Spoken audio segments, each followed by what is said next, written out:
और अब खबरें तफसील से। करगिल में लद्दाख खुद मुख्तार पहाड़ी तरक्याती काउंसिल यानी LAHDC लद्दाख ऑटोनोमस हिल डेवलपमेंट काउंसिल के 5वें इंतखाब के सिलसिले में वोटों की गिनती जारी है। बिम्बत द्रास से नेशनल कॉन्फ्रेंस के उम्मीदवार ने जीत दर्ज की है। पदम से भी नेशनल कॉन्फ्रेंस उम्मीदवार की जीत की खबर है। काउंटिंग के हवाले से बता दें कि काउंटिंग जो है वो 3 टियर सिक्योरिटी इंतजामात के बीच हो रही है। लद्दाख पुलिस, CRPF और फौज की तैनाती की गई है। CCTV कैमरे की निगरानी रखी गई है। हर पार्टी का एजेंट इन CCTV कैमरों के जरिए बैलेट बॉक्स से देख सकता है। करगिल में 77.61% पोलिंग रिकॉर्ड की गई थी। 370 की मनसूखी और यूनियन टेरिटरी बनने के बाद यहां यह पहला इंतखाब है। 26 हलकों के लिए 50 उम्मीदवारों की किस्मत का आज फैसला हो रहा है।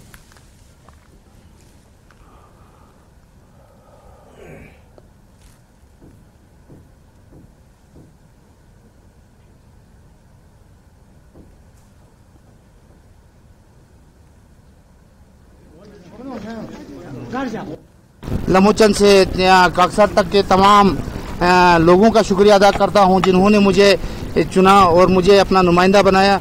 और आप लोगों का भी बहुत बहुत शुक्रिया, आप लोग यहाँ आए मेरी हौसला अफजाई करने के लिए।